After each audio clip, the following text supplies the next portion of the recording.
Greetings. I know a lot of fellow teachers who are going online in the midst of this pandemic.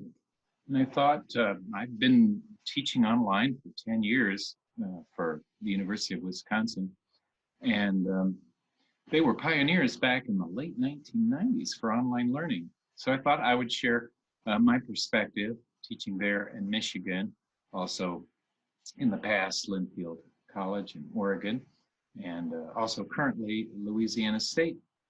And in all of these cases, the online learning was asynchronous, meaning we never met except for optional office hours that I would hold, never met at the same time online.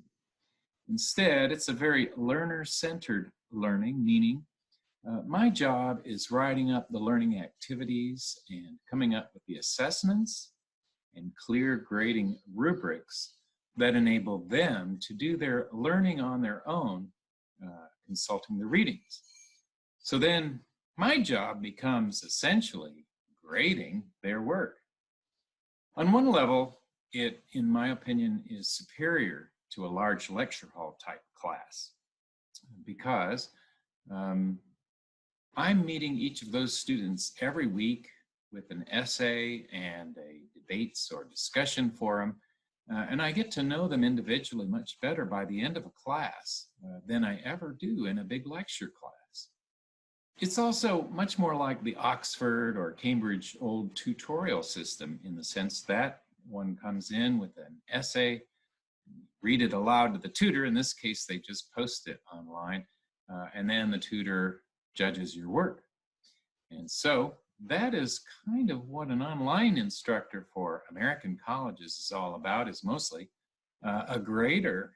I took all my lectures and filmed them and created online quizzes based off of my lecture. At the end of the new Stone Age, we start to see agriculture emerging along rivers and irrigation and the like. With that, we see settled establishments.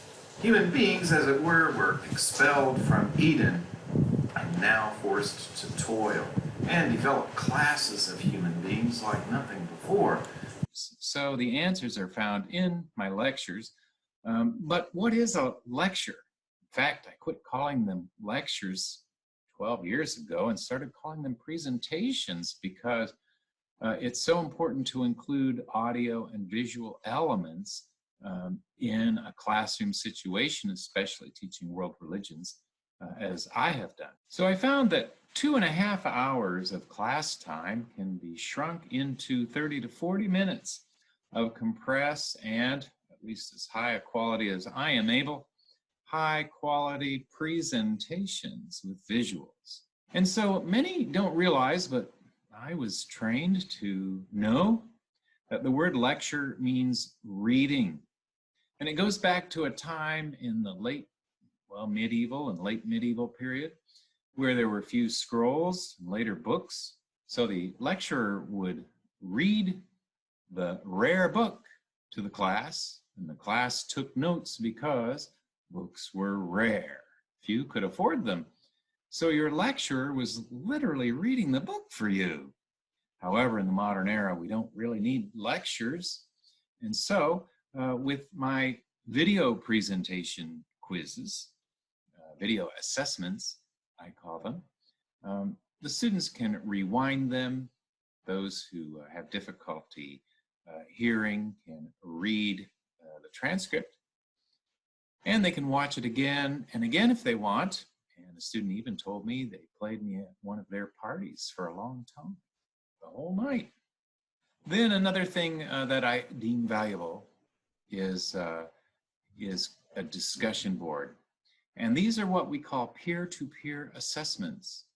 In fact, I have the students put their essays on a discussion board so that everyone can see them. That encourages better writing. And also they get feedback from other students. Often it'll be a criticism. Most often it's a compliment or a kind statement. Thank you for that insight, something like that. So with online learning, peer-to-peer assessments that are impossible in a large lecture hall are possible.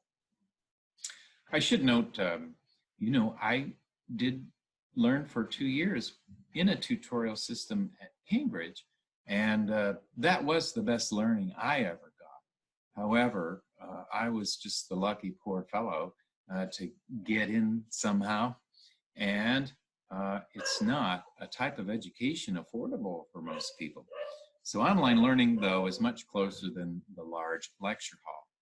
And so in addition to posting essays online, I also have a debates section where I pull up an amazing controversial video that engages them, in my opinion, and they post their views in favor or opposed to what's presented in the video. And then they debate with the opposite side of the issue with a student from the class. So this increases engagement as people like to directly, in a reasoned and polite way, of course, engage students with different opinions than their own. So those are the three major components to an online course. And that would be an essay and a quiz that is used as a teaching tool, not a punishing tool. It is more difficult than a face-to-face course quiz should be. But the point is they have all the time in the world to learn at least those things assessed by the quiz. And so my quizzes are rather difficult, except the students can get 100% if they pay attention to my video lecture or find the answers anywhere on the internet. So in modern online teaching, we are encouraged to tell the students, look anywhere for your answers. I'm sure you would not be surprised to learn they're going to do that anyway. So if your $300 textbook isn't giving it to them, they will go to YouTube, as in fact my own child has done. Here you can see an example of Blackboard learning management system. Blackboard 10 years ago was the hottest item in town, and universities still pay a lot of money to use this clunky thing. But in 10 years, I'm afraid it has been superseded. In fact, Canvas is a free learning management system, and University of Wisconsin switched over to it recently, as are many universities, because it is the latest, hottest item and from New Zealand. I'm sure somehow if it were from America, you would have to pay for that. At any rate, it's the sleekest and fastest. Everything is clear cut and easy to use. And you can see all the different activities that can go on in a Canvas classroom. Then I also teach from the Moodle at Louisiana State, and that is the universal open source free learning management system. And it can do everything all the others can. My problem with the Moodle is it's quite a bit more difficult to figure everything out. And I don't really care for the interface. It's not as efficient, smooth, and sleek as Canvas. And here is another thing that Moodle cannot do, to my knowledge, that Canvas can, and that is allow for posting. For example, in English through Media course, I could never get them to speak, except they will alone on their phones at home. And so in this section on diversity and identity, they watch this video, and then here's my grading rubric, 100 or more words, on their opinions and feelings about each unit's topics. And then this button tells them where to go if they want to record their video or audio recording directly by phone. Then I've learned a lot from my students in this way. For example, in my point of view, I think Thailand's are not really diverse, to be honest, but for a good reason. Thailand is not a really diverse country to begin with. More than 99% of Thailand population is normal Thai people, and less than 1% is other races. As a result, as in Thailand are not quite diverse. And so this is one way I've got to know my students and engage the principle of co-learning through Canvas. So here I've logged into the UBU Moodle at Uban Ratchathani University. And among the tricky things, in fact, for me, I had forgotten how to add a new module. So a module, of course, is one of your units. And in Moodle, you have to start with begin editing. You turn editing on, and it should all translate nicely into English. So once you have turned editing on, then here are your modules. You can add topics easily at the bottom of each module. If you want to add a quiz or a discussion, you would click this. But where the Moodle then gets tricky is adding new modules. So I had forgotten that, and it's not intuitive, as is Canvas. So when you go all the way to the bottom of your class, then you can see where to add a new module, a new unit, which is add topic at the very bottom here. So that is my hot tip for using the Moodle. And then there are many minor things, and anybody knowing me who has a question, please can drop me a line on Facebook with your question, and I'll be glad to show you other detailed items for that. You can figure everything out with all the learning management systems, of course, by going to YouTube and just type in gradebook for Canvas, for example, and then you can learn how to sort things into categories and the like. The key thing to remember when you're teaching online is that you're not there with them face to face and live, and so you want to be extra non-threatening. When I was a kid, there was always the fear that Mrs. Douglas, the art teacher, might paddle you, and so we existed in art class in fear. Studies have shown that fear lessens student capabilities for learning new things. So you'll want to maintain a non-threatening posture, as I was taught to use that lingo, and fill them with encouragement. And if they do fail, then never insult the student.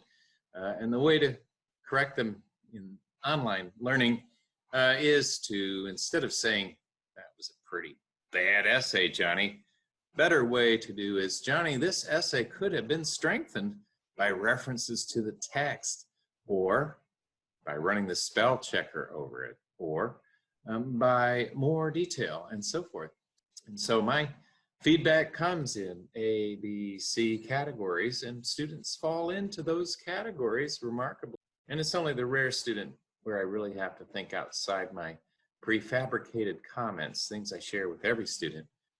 And then also, of course, you want to personalize everything, use their name often, and highlight the strengths of their points they're making, no matter how weak you may think these may be. Maintaining a personalized presence with lots of video from you, and office hours, posting your Zoom office hours, even during your class times. If you did opt for an asynchronous set of learning activities that then you would grade, then you could be having office hours during your class time. But of course, it depends on what your department will require you to do. But online learning, except for the live tutorial ones, is all asynchronous, and really involves assessing the learning activities of other students. So keep those things in mind, please, and to just deliver your class as you would in a regular classroom. Do remember to jazz it up and make it more engaging with, for example, backgrounds like Zoom can do this virtual background I have here. And when I'm teaching my Chinese individuals online, live, in a tutorial type situation, I like to have the theme of American history up that we're talking about. And so for this week with my student Joey, it was the New Deal and Franklin Roosevelt. So perhaps some will say distracting, but I find it fun. I think they do also. So have fun with online learning, and try to make it easier on yourself and not duplicate too many of the things you want to say, but put those in a nice compact form that makes you happy and that the students can review and see many times, because otherwise I might argue it's a bit of a waste of time to say all the same things again and again and again, in my humble opinion. So that's my little overview for online learning. You can figure it all out on your own, really. It's not rocket science. Keep in mind, online learning everywhere in the US, apart from tutorials that are not unlike the Cambridge Oxford tutorials, the classic education I just spoke about, which are much more pricey, in fact. So while that is the very best, I think you will find online learning does not have to be difficult. If you create learning activities that you will then grade and put all the things you want to say in a compact method, using, for example, Zoom and its virtual background, and of course a film student once taught me you want to sit off to 1/3 of the screen, not the very middle. How about that? You learn things from students, I find. And then also, you just want your material to be engaging. So as you create your online content, make sure you're looking at the camera and do your best to pretend you're talking to someone real. Or even, better yet, have someone in the room listen to your presentation. And don't forget, a picture's worth 1,000 words. All the best of luck, and good luck in converting your classes online, and feel free to drop me a message if you have any other kind of questions that I could answer or I could help you to do in these stressful times, and stay safe.